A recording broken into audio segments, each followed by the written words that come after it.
So the other day when I was heading to church service, this kind of popped in my spirit. So a lot of people in the beginning of this year, they're all like, God's going to do this, God's going to do that, God's going to do this.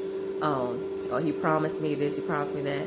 And for many people, like, it's true. Like, he has gave some people promises for this year and everything.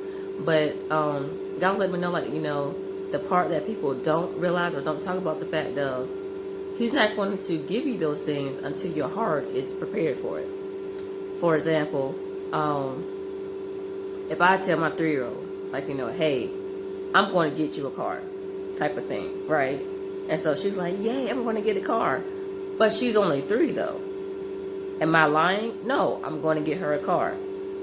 But from the time she's 3 to the time she's able to drive at 16, she's going to be getting prepared physically, mentally, emotionally, all those things. It's going to take a driver's ed, so that way when I be able to give her what I promised her, she will know how to use it effectively and efficiently and know how to manage it well and everything.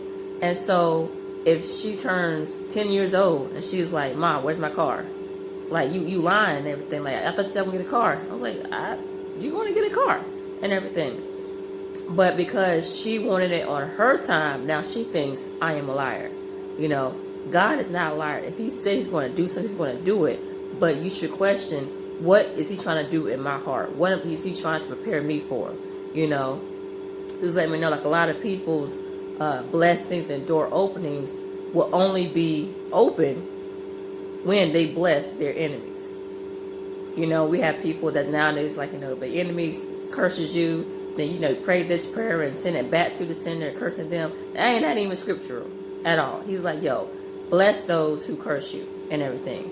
And some people like, my enemies, man, you know how they treated me? He's like, your door will be open when you bless them and everything. And for other things, he's saying, like, you got to surrender to Christ. Like, some people, we telling folks that ain't saved, that ain't following Christ at all, this is what God's prepared for you. And I ain't saying he ain't saying that. But for some, he is saying that to some people. And they're like, God about to do this and God about to do that. And he's like, yeah, I am. When you surrender to me and everything, because you definitely ain't prepared for what I got to give you and everything. You're not prepared for where I'm about to send you, call you to go to, who you got to talk to, none of that. And you ain't getting it until you surrender to me. Because I got to get your heart right so that way you can be able to see what I want to give to you and everything. And so we got to realize when God promises something, he is going to do it. But we also need to be praying, like, okay, Lord, what's in my heart that you're trying to get fixed? It ain't all about give me, God give me this, God give me that. He's like, no, I need y'all to get your hearts right first. Like, I'm a great father. I'm a good father. I'm a better father than all the fathers on this planet and everything. But I also am not crazy. Like, I'm not about to give you something that's going to kill you and everything. Just like I'm not going to give my daughter a car and she ain't not capable of even being able to operate in one right now in the beginning, or even when she's 10 or 12 or 14 or whatever, until she turned that age where I know, like, okay, you done took the class, you are now emotionally prepared, you're now physically prepared, you're mentally prepared, all those different things. Now I can give you this car because you're not able to get it. But guess what? This is something that we do as believers.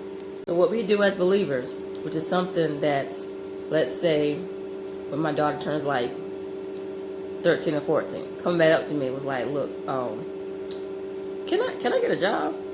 Like, why do you need a job right now? Like, you gotta be at least 15 and a half just to be able to work at a legit job. I mean, I just need some money because I feel like I to do things on my own hands. I know you promised me this car and everything. So now she is about to go work jobs, babysitting and mowing the grass, and do all these different things, all this labor to receive money to be able to purchase a car that I already told her I'm going to give to her for free. So now she's going through all this extra stuff that she don't got to because she was ready to have things to happen on her time. And that's how you know when something is a counterfeit. When God's telling you, I'm going to do this for you. In your head, you're like, okay, Lord, you told me this. Let me make it on my own happen. Let me make it do this and do that. And I'm going to have it happen here and now and when. And you don't consult God, that is a counterfeit. That's how you know it ain't the real thing. So what she's trying to do is not the real thing that I'm trying to give her and everything. And we said it in the Bible. Abraham with the promised child. God is like, yo, I'm about to bless your seed. Y'all about to be fruitful, multiply, have all your, the legacy gonna come out of you and everything. And God started taking too long. Like, okay, Lord, this ain't happening. So Sarah's like, yo, sleep with Hagar. He does that, and then guess what? He's going through drama. He got baby mama problems. Now his wife is treating her wrong and everything. Now God is like, you know what? I'm going to send Hagar, Ishmael away to another land, but I'm going to bless them and everything. So now he can't even see his son no more because he done got sent off.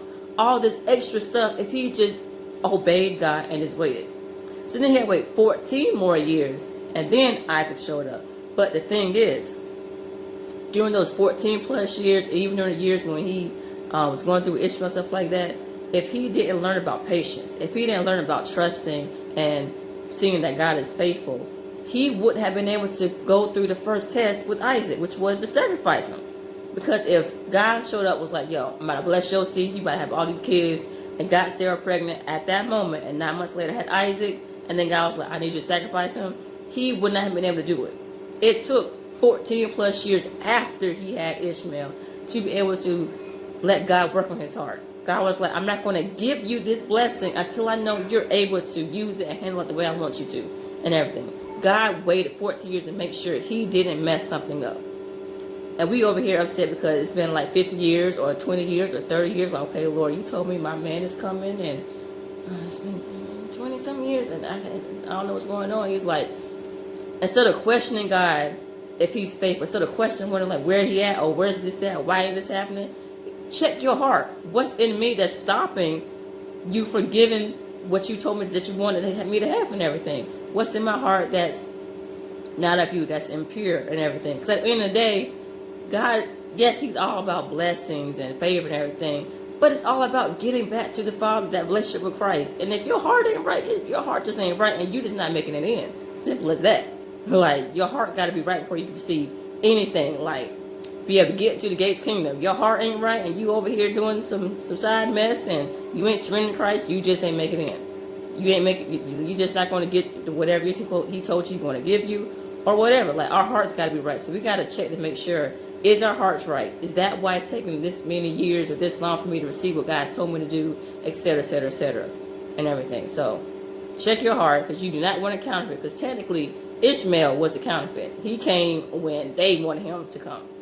And then he got through all of that drama and all that mess. We don't want counterfeits. Yeah, God still blessed them. God will still bless, things and turn around for our favor. But we want the original. We want the original masterpiece, the original blueprint. We don't want counterfeits of anything. So make sure before you question God, wondering where he at or what he doing, what's taking so long, whatever word that you got for this year or years to come, like, okay, Lord, before you give me or before I receive what you had told me that is mine, help me to get to that point so that way when I get there, I'm able to receive it and use it and not messing up, to make sure I'm humble with it, to make sure I'm not going to be prideful with it, to make sure I will still continue to acknowledge you and exalt you with everything that you do through me.